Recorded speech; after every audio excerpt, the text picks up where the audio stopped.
Sa nakaraang video ay natapos tayo na kung saan ay sa isip ng isang master ng Murem Alliance ay labis itong naiinis dahil sa kung paanong sa ganito lamang nauwi ang lahat. Sinira niya ang lahat ng ito at ang pagsubok niyang lukuhin ang Demon Lord ay nagpunta sa kanya sa ganitong sitwasyon, kaya naman ngayon ay ang kanilang alyansa dito ay mapupuwersa na bunutin ang lahat ng mga natitirang miyembro ng Blue Heaven Society sa kanilang kinaroroonan. Dagdag pa nito na bukod sa Orthodox sect ay ang buong Jiangho ay nasa ibabaw na ng kanyang kamay. Sabi pa nito na ang dapat na target ng pinuno ng Heavenly Demonic Cult ay ang mga tao sa Blue Heaven Society sa umpisa pa lamang. At sa huli ay nagawa niyang bigyan ito ng rason upang panghimasukan niya ang kanilang Murem Alliance. Kaya naman dahil dito ay napasabi naman ng Murem Alliance leader na ganito pala ang isang pinuno ng Heavenly Demonic Cult at sa tingin niya ay kailangan na niyang akuan ang lahat ng ito, dahil sa ibang-iba ang mga ito kumpara sa kung anong demonic cult na alam nila. Dagdag pa niya na wala na sila pang magagawa na kahit na ano sa puntong ito, dahil hindi gaya sa kanila, ay halos lahat ng mga tagasunod ng demonic cult ay nananatili pa ding mga buhay. At sila ay nawala ng halos ng kanilang mga tauhan kasama na doon ang White Ring Squad, at kahit pa hindi ito ang kaso, ay ang pag-iril ng isang iyon sa lugar na ito ng mag-isa ay sapat na upang magawang ubusin silang lahat dito dahil siya ay isang demon god. Kaya naman ay napasabi na lang siya na ang akala niya ay ang balanse sa Jiangho ay magaganap na ang pagbabago sa araw na ito, pero sa totoo lamang ay naganap nga ito, ngunit ito ay sa pabor sa panig ng demonic cult. Kaya naman ay kinausap na nito ang ating bida at sinabi na hindi nito intensyon na gamitin sa hindi magandang paraan ang physic operation technique, kaya naman dahil sa sinabi na nito na nagawa na niyang resolbahin ang usapin nilang dalawa sa pagitan niya at ng Heaven's Master ng Blue Heaven Society ay hindi na siya pa ito kakausapin papatungkol sa usaping iyon. Sa isip ng isang master ay hindi nito nagugustuhan ang mga nangyayari kaya naman ay nagpadala ito ng isang sound telepathy sa kanilang Murem Alliance leader at sinabi na ngayon ay mukhang nagiging bahag na ang kanilang mga buntot sa harapan ng mga ito. Sinagot naman siya ng pinuno at sinabi na humihingi ito ng tawad para sa kanilang mga kasamahan na nagawang mapaslang, subalit wala na siyang iba pa na mapagpipilian. Dahil sa wala silang kahit na anong ideya sa kung papaanong gagalaw ang mga ito kung sakaling gagawa pa sila ng kahit na anong kaguluhan bukod sa kung ano ang mayroon na sila ngayon. Sabi naman dito ng isang master na naiintindihan niya ang nais na mangyari ng kanilang alliance leader, at kung ikukonsidera nila ang kung ano ang napagdaanan ng haring si King Gojian, ay ang labanan sa pataasan ng ego na kagaya nito ay hindi dapat maging problema. Nang bigla naman na nagsalita ang pinuno ng Murem Alliance at agad itong humingi ng paumanhin kung sakaling labis nitong hindi nagustuhan ang mga nangyari sa pagitan nilang dalawa, kaya naman ay hiniling nito sa ating bida na paatrasan na nito ang kanyang mga miyembro ng demonic cult upang magawa na nilang mapag-usapan ang kung ano na ang kanilang magiging susunod na hakbang.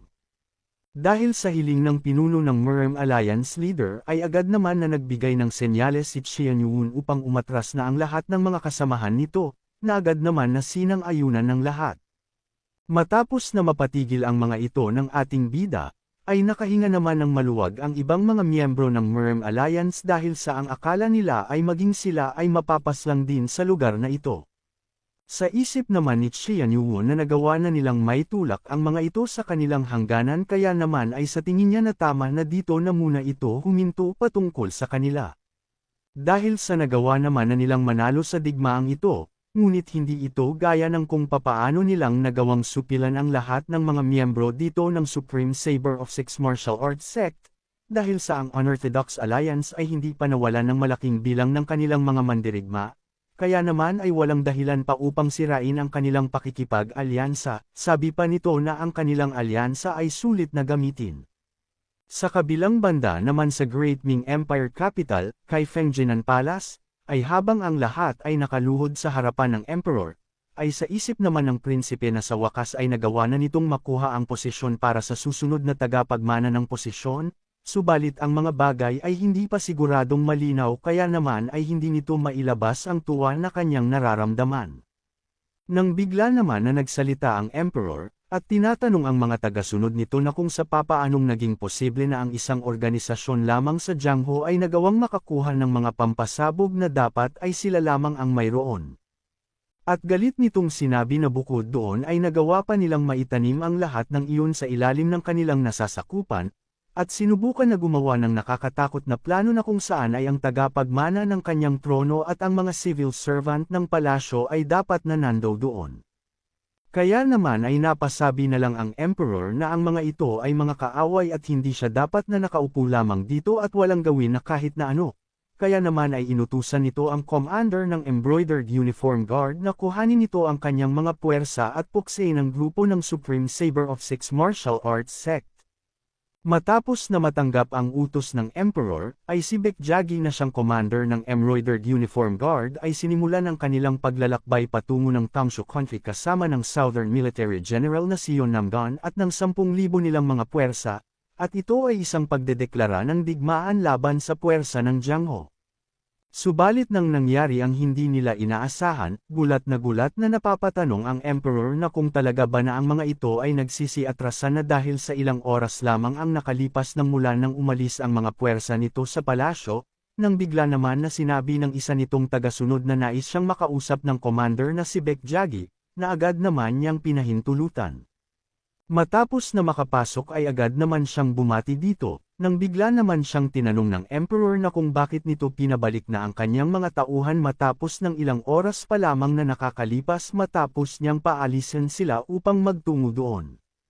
Agad naman na humingi ito ng paumanhin sa kanilang Emperor, subalit sabi nito na bago pa sila makarating doon ay ang lahat ng mga kalaban na nasa loob ng lugar na iyon ay mga patay na. Sa nangyari ay nagtaka naman dito ang Emperor kaya naman ay tinanong niya ang commander na kung ito ba ay kagagawa ng pinuno ng demonic cult na si Qian Yuhun, kahit pa nagawa nilang bigyan ang taong iyon ng mga kagamitan at mga sandata ng kanilang Embroidered Uniform Guard ay labis itong napakabilis.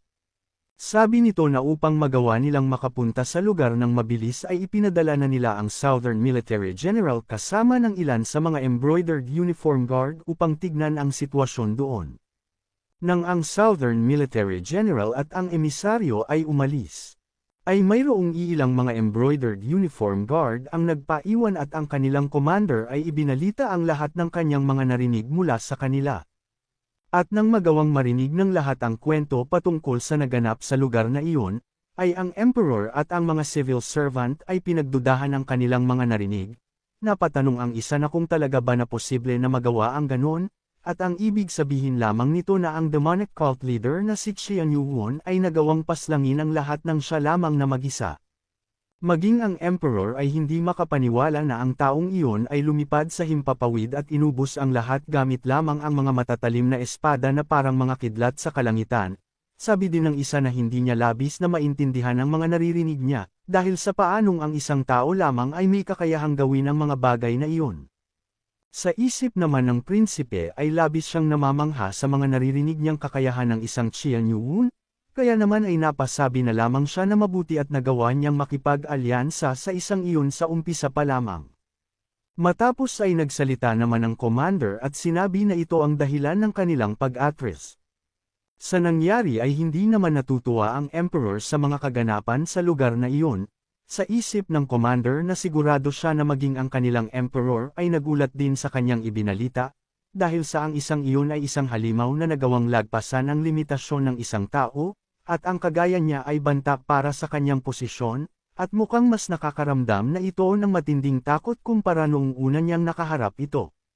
Nang bigla naman na nagsalita ang kanilang emperor, at sinabi na hindi niya papalitan ang kanilang relihiyon habang siya ay nasa kapangyarihan pa. Matapos ng matagal na katahimikan sa loob ng palasyo ay sinira ito ng kanilang emperor sa pamamagitan ng nakakabiglang deklarasyon, subalit walang sinuman sa loob ang nagawang kontrahin ang kanyang biglaang desisyon.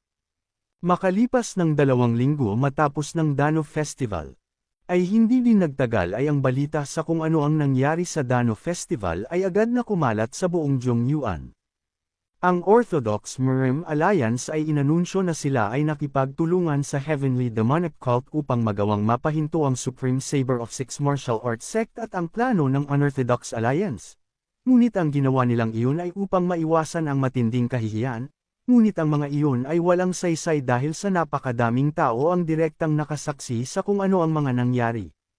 Kung umabot ka na sa parte ng video na ito ay maaari lamang na i-click ang like at super thanks sa baba bilang pagsuporta. Maraming salamat. Sa 10,000 Great Mountain, Heavenly Demon Divine Cult. Sa Supreme Heavenly Demon Pavilion, ay habang humihigop ng mainit na tsaa ang dating pinuno ng demonic cult na si Qian Ojong, ay sinabihan naman siya ng Left Guardian na maghinay-hinay lamang ito dahil sa mainit pa iyon. Ngunit nang magawa nitong maubos ang laman ng mangkok, ay inutusan naman siya nito upang ipagpatuloy nito ang kanyang mga kwento patungkol sa kanyang anak, dahil sa huminto ito matapos niyang sabihin na ang bagong demonic cult leader ay naninirahan ngayon sa Kaifeng.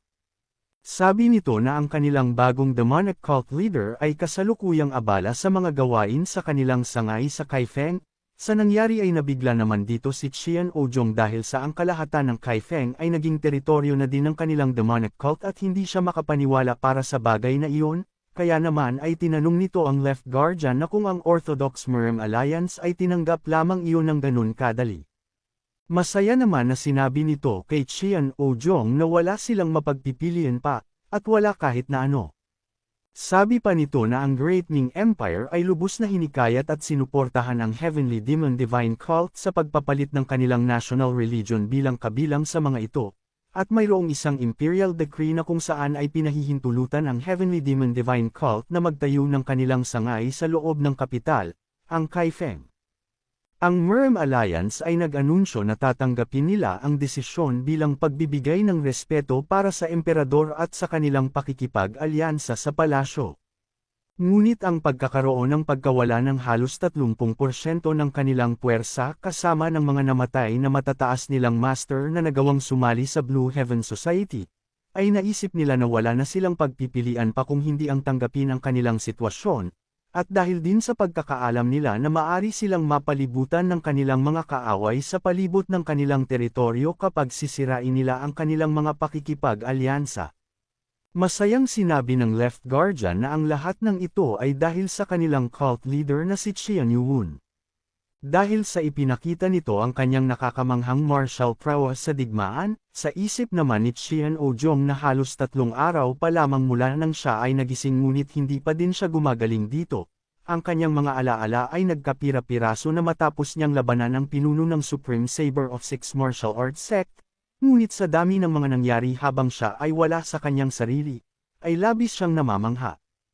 Isang katawa-tawa na ang lahat ay tinatawag siya bilang ang Supreme Heavenly Demon, ngunit ang batang iyon ay nagawang umangat sa life and death realm, kaya naman ay sinabi nito sa Left Guardian na mukhang mas maganda kung ipapasa na niya ngayon ang kanyang titulo bilang ang isa sa 5 great martial artists sa kanilang bagong demonic cult leader na si Qian Yuwun. Nang bigla naman na napangiti dito ang Left Guardian, at sinabi na ang kanilang Demon Lord ay tinatawag na ngayon sa titulong iyon matapos ang digmaan, sa nangyari ay hindi naman makapaniwala dito si Qian Ojong at tinatanong ang Left Guardian na kung totoo ba talaga ang sinabi niyang iyon. Nang bigla naman itong napasabi sa kanyang isip na isa itong himala, dahil sa hindi man lamang niya nabigyan ito ng mahigpit na yakap noong siya ay bata pa, at pabayaan siya na hindi matuto ng kanyang mga martial technique.